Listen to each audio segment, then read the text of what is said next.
Αυτά το 2009. Το 2010 με κάλεσαν στη Συρία να πάω να μιλήσω. Οι Ορθόδοξοι της Συρίας, που τότε οι Ορθόδοξοι της Συρίας ήταν εκατομμύρια, και του Λιβάνου.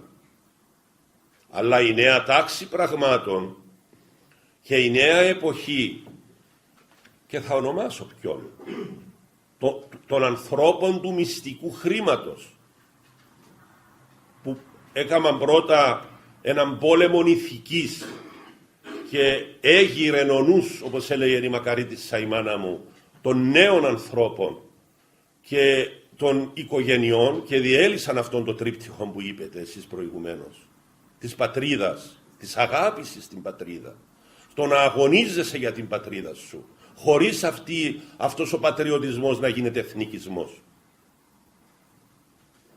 Τα ισοπαίδωσαν τις πατρίδες. Μετά με τις διάφορες ενώσεις, και συμπεριλαμβάνεται και η Ευρωπαϊκή Ένωση, ισοπαίδωσαν και τα έθνη. Μετά ισοπαίδωσαν την οικονομία. Θα κάνουμε, λέει, μια παγκόσμια οικονομία. Άρα το χρήμα πρέπει να μαζευτεί σε μια παγκόσμια τράπεζα. Άρα πρέπει να αποδυναμωθούν οι τοπικές τράπεζες.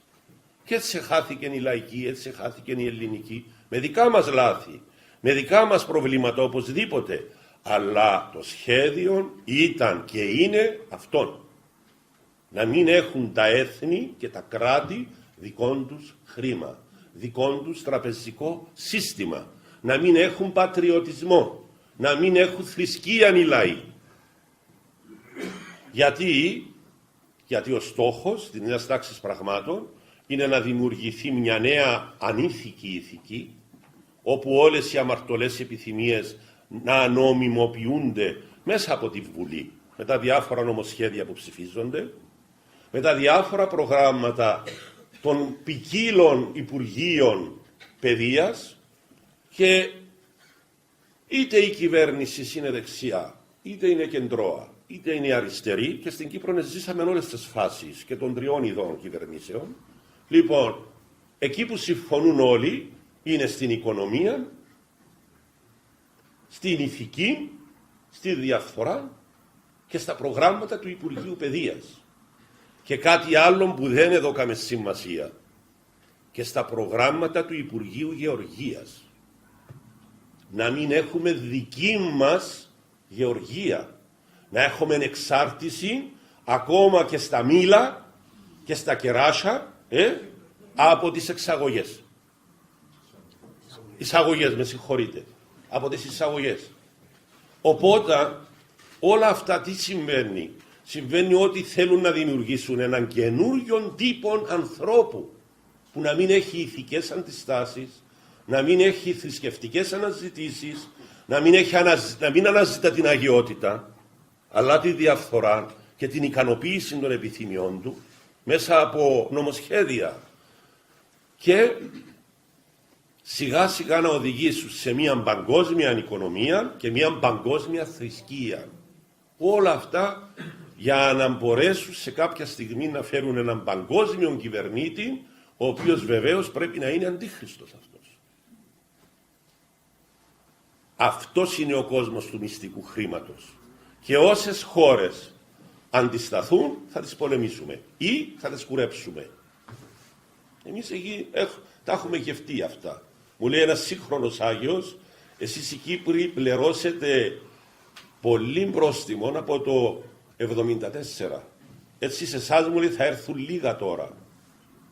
Διότι εσείς πληρώνετε από τότε και τα λάθη μας και τα πάθη μας, αλλά και την επιβολή αυτής της νέας τάξης πραγμάτων, που όπως είπα είναι πόλεμος ηθικός, πόλεμος οικονομικός, πόλεμος πνευματικός, και έχει γίνει σε διάφορα επίπεδα, και τώρα μας θεωρούν τελειωμένους.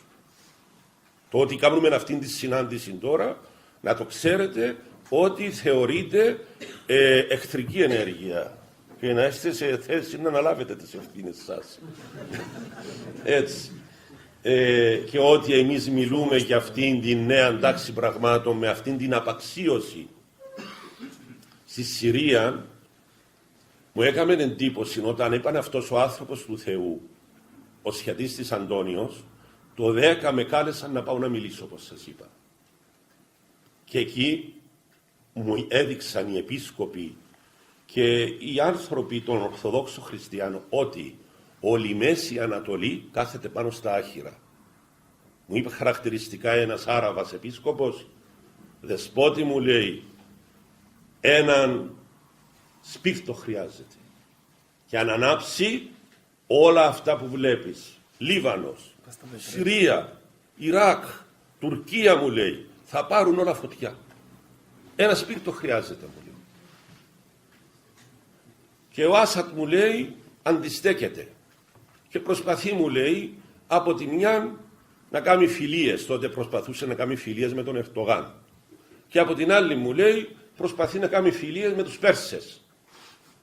Και του είπα τότε εγώ, πολύ ξέρεις, του λέω, αν δεν κάνει με τους Ρώσους, ούτε οι Πέρσες το σώζουν, ούτε οι Τούρκοι θα το σώσουν.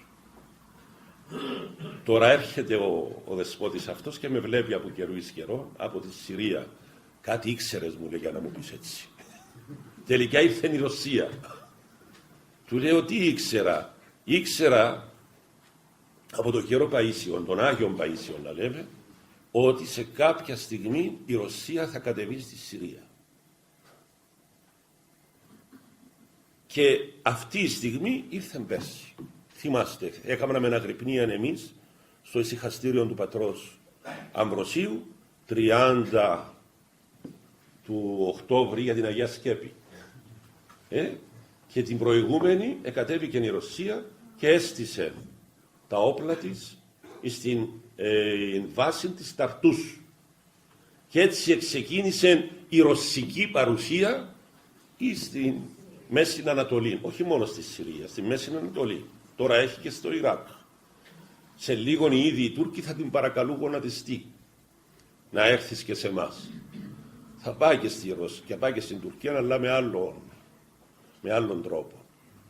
Λοιπόν, αντιλαμβάνεστε ότι εμείς και ακούσαμε και είδαμε όλα αυτά τα σχέδια και της νέας τάξης πραγμάτων που δεν είναι όπως αναλύουν πολλοί γεωπολιτικοί, ότι το σχέδιο είναι να ελέγξουμε το πετρέλαιο και το φυσικό αέριο. Αυτό, με συγχωρείτε, είναι μια αφελής ερμηνεία, επιφανειακή ερμηνεία. Νομίζετε ότι η έγνοια τους είναι μόνο να ελέγξουν τους ενεργειακούς δρόμους του πετρελαίου και του φυσικού αερίου?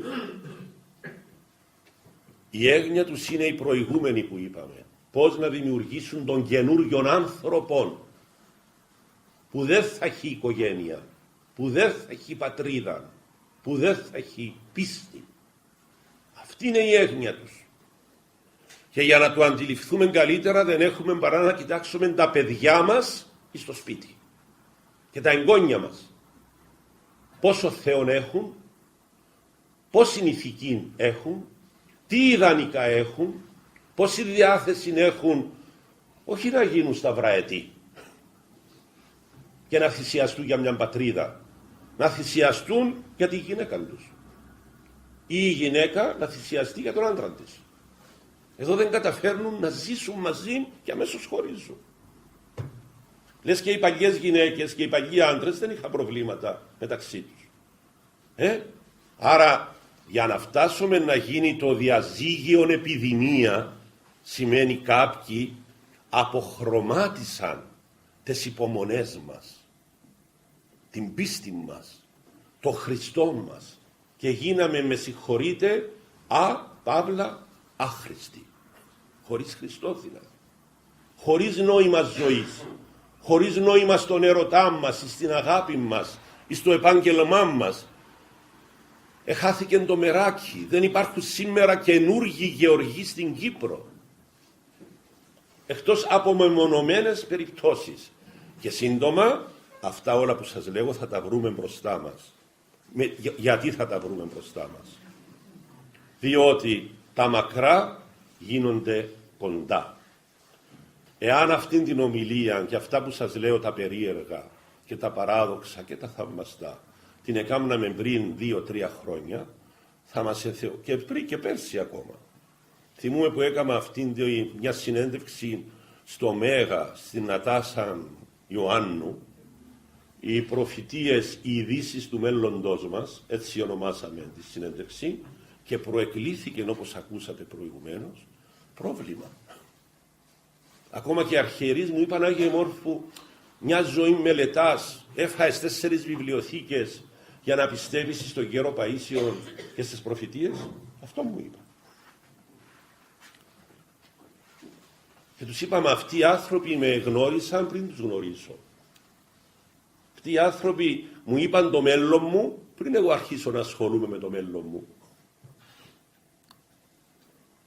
Πώς να μην τους δώσω αξία, να μην τους δώσω σημασία, να μην λάβω υπόψη μου των προφητικών τους λόγων και των ρόλων που έχουν σήμερα να διαδραματίσουν.